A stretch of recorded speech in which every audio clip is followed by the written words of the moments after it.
Good morning, students. I hope you all are doing well. Students, yesterday we had read about sedimentation, decantation, loading, winnowing. हमने अलग अलग methods कल read किए थे separation of substances के. Okay, today we will read rest of the chapter. So let's start and listen carefully. Next method is filtration.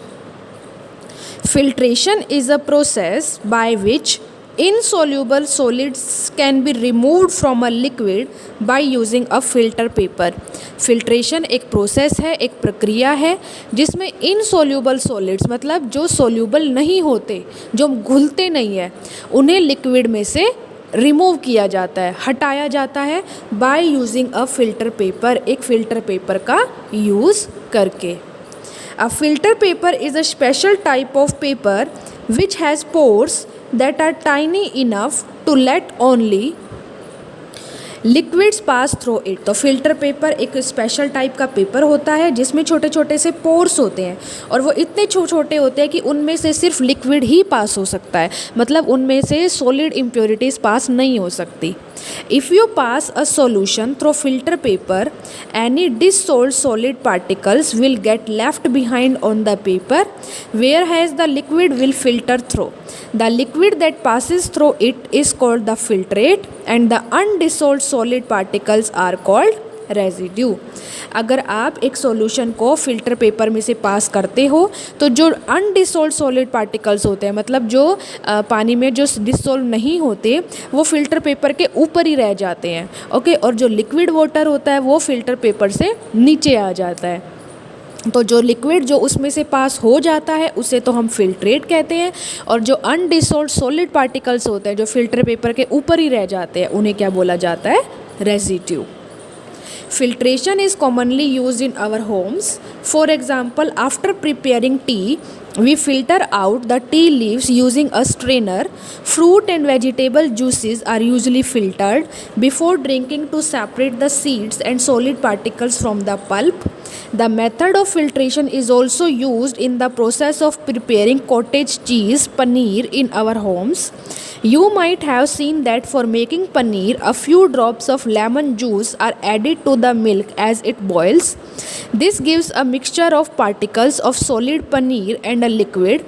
The paneer is then separated by filtering the mixture through a fine cloth or a strainer. हम अपने घरों में भी filtration को use करते हैं, filtration method को use किया जाता है. जैसे जब हम चाय बनाते हैं तो चाय बनाने के बाद हम उसे फ़िल्टर करते हैं, हम उसे छानते हैं. ओके, एक छलनी की हेल्प से. तो जब आप छानते हो तो जो टी होती है, चाय है, वो तो छन के नीचे आ जाती है और जो टी लीव्स होती है वो ऊपर छलनी पर बच जाती है. ऐसे ही फ्रूट या फिर कोई वेजिटेबल जूस आप निकालते हो तो उसे भी आप छानते हो उसे पीने से पहले. क्यों?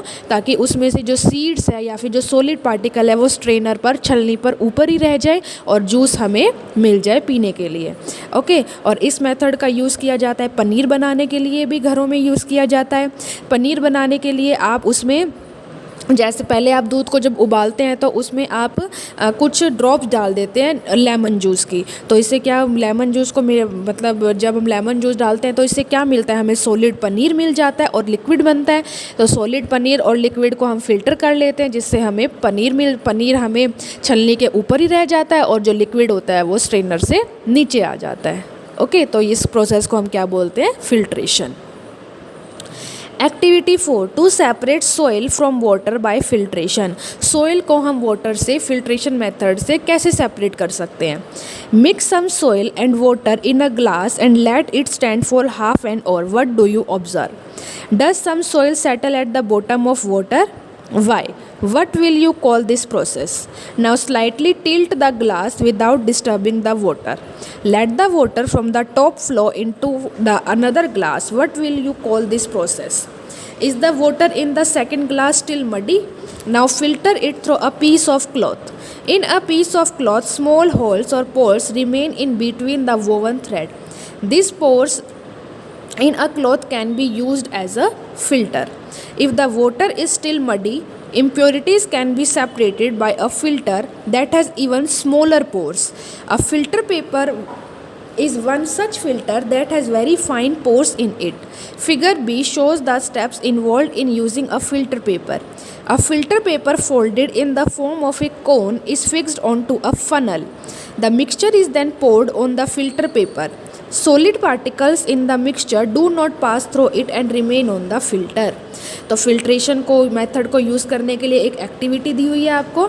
इस एक्टिविटी में क्या करना है कि एक ग्लास में वाटर लेना है और उसमें कुछ सोयल आपको मिक्स करनी है और उसे आपको आधे घंटे के लिए छोड़ देना है।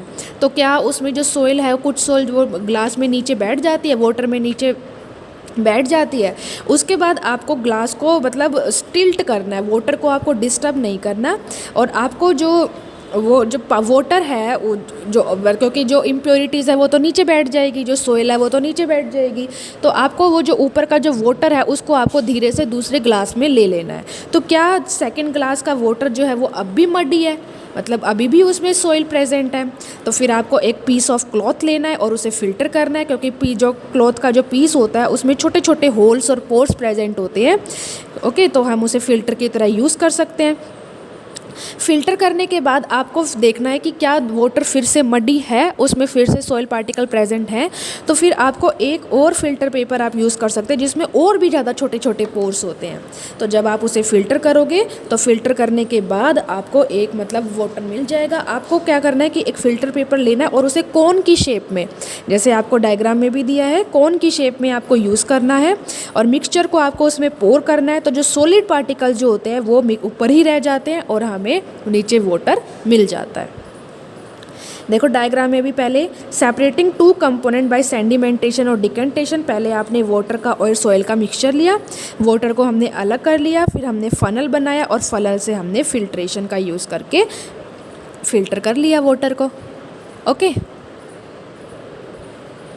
Next method is evaporation. The process of conversion of water into water vapor by heating it to its boiling point is called evaporation.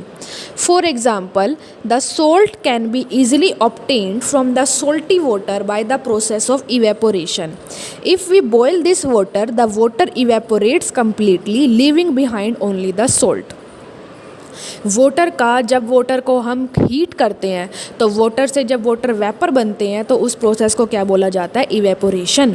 The process of conversion of water into water vapour, water का water vapour में convert होना, उसे बोला जाता है evaporation. तो हम evaporation process से सोल्ट ले सकते हैं. सो जैसे हम सोल्टी वाटर, जो खारा पानी होता है, अगर आप उसे इवेपोरेट करेंगे तो उससे आपको सोल्ट मिलता है.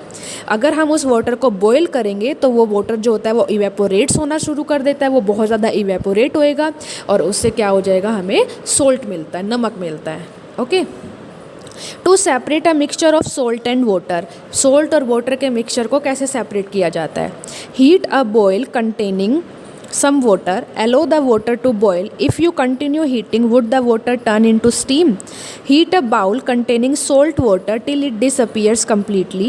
Now add 2 spoons of salt to water in another bowl and stir it well. Now you see that any change in the color of water? Can you see any salt in the bowl? After stirring, heat the bowl containing the salt water. Let the water boil away. What is left in the bowl? तो आप salt और water के mixture को कैसे separate कर सकते हो? आपको एक बाउल में कुछ वाटर लेना है और उसको आपने बॉईल करना है. आप उसे हीट करते जाओ तो जब तक आप हीट करोगे तो जो वाटर है वो स्टीम में टर्न हो जाता है. ओके, फिर आपको एक बाउल को हीट करना है जिसमें सोल्ट वाटर है. आपको उसे तब तक हीट करना है जब तक कि उसमें से वाटर डिसअपियर ना हो जाए. ओके, उसके बाद आपको एक दूसरे बाउल में वाटर लेना है, उसमें सोल्ट ऐड करना है. सोल्ट ऐड करने के बाद क्या उसके कलर में कुछ चेंज होता है? उसके कलर में कोई चेंज नहीं होता. ओके, और फिर आपको उसे मतलब वाटर को बॉईल करना है. तो जब आप उस वाटर को बॉईल करोगे तो वाटर जो होता है वो तो इवेपोरेट हो जाएगा और हमें सोल्ट मिल जाएगा. डायग्राम में भी देख सकते हो आप, वाटर जो होता है वो इवेपोरेट्स होता है सन रेज से. सॉल्यूशन ऑफ कॉमन सोल्ट है और वाटर है. तो जब इवेपोरेट्स होता है तो हमें क्या मिल जाता है? Common salt is left behind. नीचे जो होता है वो कॉमन सोल्ट मिल जाता है. ठीक है. Next method is condensation. The process of conversion of water vapor into its liquid form is called condensation. Process जो वो प्रोसेस जिसमें वाटर वेपर जो होता है वो लिक्विड में चेंज हो जाता है, the conversion of water vapour into its liquid form, water vapour जो होते हैं वो लिक्विड में चेंज हो जाते हैं, उस प्रोसेस को कंडेंसेशन कहा जाता है. For example the water vapour condenses and we receive the same water in the form of rain. If you pour cold water in a glass, you will observe the formation of water droplets on the outer surface of the glass. This is due to the condensation of water vapor present in the atmosphere. अगर आप एक glass में ठंडा पानी लेते हो तो आपने देखा भी होगा कि जो ग्लास है उसके बाहर छोटी छोटी वाटर की ड्रॉपलेट्स आ जाती हैं, तो वो ड्रॉपलेट्स क्या होती है, वो कंडेंसेशन होता है वाटर वेपर का. Okay. Next activity 6, to separate water and salt from salt water. Salt water जो खारा पानी होता है उसमें से वाटर और सोल्ट को कैसे सेपरेट करते हैं. Take a mixture of salt and water in the kettle, then heat it over the burner. What will you see after some time? You see that the steam comes out of the spout of the kettle. Now hold a steel plate above the spout. What happens? Why? The steam changes into water droplets on touching the plate. Collect the falling water in a bowl and heat it until all the water has boiled off. Salt is left behind in the kettle and water is collected in the bowl. आपको एक kettle लेनी है, okay और kettle में आपको salt और water का mixture डालना है. आपको उस केटल को हीट करना है, तो आप क्या देखते हैं कि जो केटल का जो स्पाउट होता है उसमें से स्टीम बाहर आने लग जाती है. आपको वहाँ पे एक स्टील की प्लेट लेनी है, ओके और तो आप क्या देखोगे कि जो स्टीम जो होती है, जो स्टीम निकलती है स्पाउट में से, वो वाटर वेपर्स में, वाटर के ड्रॉपलेट्स में चेंज हो जाती है. ओके तो इसमें इसे जो वाटर जो होता है वो नीचे गिरना शुरू होता है. तो जो वो आपको वाटर जो नीचे गिरता है उसे आपको एक बाउल में कलेक्ट करना है और उसको आपको केटल को तब तक हीट करना है जब तक कि उसमें से सारा का सारा वाटर ख़त्म ना हो जाए. तो अब इससे क्या पता चलता है कि जो वाटर है वो बाउल में कलेक्ट हो जाएगा और केटल में जो है वो सॉल्ट रह जाएगा. Distillation, the process by which a pure liquid is obtained from a solution by evaporating and then condensing the vapors is called distillation. In this process, the mixture is heated to evaporate the liquid. The vapors of the liquid are collected and condensed to obtain pure water. The water obtained after distillation from a solution is called distilled water. Distilled water is used in the laboratory and in the car batteries. To carry out this process, a special apparatus called Liebig's condenser is used. तो वह प्रक्रिया जिसमें pure liquid obtain होता है एक solution से, मतलब जब सॉल्यूशन को इवेपोरेट करते हैं तो प्योर लिक्विड मिलता है हमें और फिर उसके बाद वो वाटर वेपर में कंडेंस हो जाता है, वाटर वेपर में बदल जाता है, तो उस प्रोसेस को डिस्टिलेशन कहते हैं. इस प्रोसेस में क्या होता है कि जो मिक्सचर होता है उसे बहुत ज़्यादा इवेपोरेट किया जाता है. तो इवेपोरेट करने से हमें लिक्विड्स के वेपर मिलते हैं और उससे हमें प्योर वाटर मिल जाता है. तो जो वाटर मिलता है हमें डिस्टिलेशन प्रोसेस से उसे डिस्टिल्ड वाटर कहा जाता है और डिस्टिल्ड वाटर लेबोरेटरी में यूज़ किया जाता है और कार बैटरीज़ में यूज़ किया जाता है. और डिस्टिलेशन प्रोसेस के लिए एक अपरेटस का यूज़ किया जाता है जिसे हम लेबग्स कंडेंसर बोलते हैं. To perform distillation with the help of Liebig's condenser, take a flask, a test tube, a beaker, a U tube, a stand, tap water, some ice cubes and Bunsen burner. Take a flask fitted with cork and a U-tube. Pour tap water in the flask till it is half full. Take some cold water in the beaker and place the test tube in it. Set up the apparatus in such a way that the flask is kept on a stand and the free end of the U-tube is inside the test tube. Heat the flask, use the Bunsen burner till the water starts boiling. The steam formed passes through the U-tube into the test tube that is kept in cold water. Since the test tube is cold, the steam condenses to form water. The water formed in the test tube is called distilled water. Liebig's condenser बनाने के लिए आपको एक flask चाहिए, एक test tube, एक beaker, एक U tube, a stand, tap water, some ice cube and a Bunsen burner. Okay तो आपको एक फ्लास्क लेना है. फ्लास्क जो होता है उसमें मतलब वो कोटेड हो एक कोर्क से, एक यू ट्यूब लेनी है. फ्लास्क में आपको थोड़ा सा टैप वाटर डालना है, मतलब उसे आधा फुल कर लेना है. ओके और आपको कोल्ड वाटर लेना है एक बीकर में और उसे टेस्ट ट्यूब में रख देना है। सेटअप द अपरेटस, आपको इस तरह से एक अपरेटस सेट करना है कि फ्लास्क जो होता है वो स्टैंड, आपको फ्लास्क स्टैंड जो है स्टैंड पे आपको सेट करना है और उस फ्लास्क को आपने हीट करना है with the help of burner. तो क्या होता है कि जो वाटर होता है वो बॉयल करना स्टार्ट कर देता है और इसमें से स्टीम निकलती है।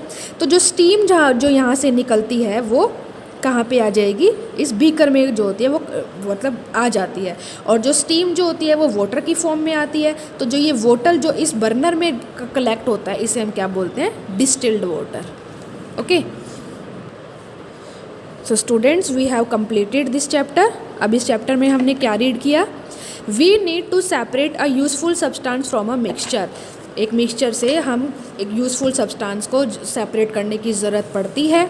A substance is said to be pure when each particle of a substance has the same type of unique property और contain same type of particle. एक सब्सटेंस को प्योर तब कहा जाता है जब उसमें एक ही तरह के पार्टिकल हों और सबकी प्रॉपर्टीज़ भी सेम हो।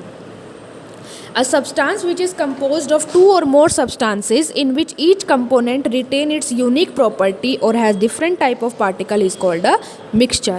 एक सब्सटेंस जिसमें दो या दो से ज़्यादा सब्सटेंसेस प्रेजेंट होते हैं और उनकी प्रॉपर्टीज़ अलग अलग होती है, वो डिफरेंट टाइप्स के होते हैं, उसे मिक्सचर कहते हैं। We need to separate mixture into different component to take out useful component और to remove harmful component। हमें मिक्सचर्स को सेपरेट करने की ज़रूरत होती है क्योंकि उसमें से यूज़फुल कंपोनेंट्स को अलग करने के लिए और हार्मफुल कंपोनेंट्स को रिमूव करने के लिए। Different methods are used for separating different substances that are mixed together such as hand picking, thrashing, winnowing, sieving, sedimentation and decantation। तो सब्सटेंसेस को सेपरेट करने के लिए अलग अलग मेथड्स यूज़ किए जाते हैं जैसे hand picking, threshing, winnowing, sieving, sedimentation and decantation. अब कुछ डेफिनेशंस पढ़ेंगे हम। Pure substance, substance that contain same type of particle. वे सब्सटेंस जिसमें सेम टाइप के पार्टिकल प्रेजेंट होते हैं उसे प्योर सब्सटेंस बोलते हैं। Mixture substance that contain different type of particle, वह सब्सटेंस जिसमें मतलब वह सब्सटेंस जिसमें अलग अलग तरह के पार्टिकल्स प्रेजेंट होते हैं उसे मिक्सचर कहते हैं। Hand picking involve simply picking out by substances by hand. जब सब्सटेंसेस को सेपरेट किया जाता है अपने हाथों से, मतलब हाथ से पिक करके। Threshing, process that is use to separate grain from stalk, stalk से अनाज मतलब ग्रेन को अलग करना। Winnowing, separation of lighter and heavier particle from the mixture by wind और ब्लोइंग एयर। जब लाइटर और हैवियर हल्के और भारी ऑब्जेक्ट्स को एक मिक्सचर से अलग कर लिया जाता है विंड की हेल्प से, हवा से। Sediment, particle which settle down during sedimentation, sedimentation process में जो पार्टिकल्स नीचे बैठ जाते हैं उन्हें सेंडिमेंट्स कहते हैं। सुपरनेटेंट, अपर क्लियर लिक्विड, और जो ऊपर क्लियर लिक्विड होता है उसे क्या बोला जाता है, supernatant. Okay, so students you have to read this chapter from your book. Okay, tomorrow we will do exercise. Thank you.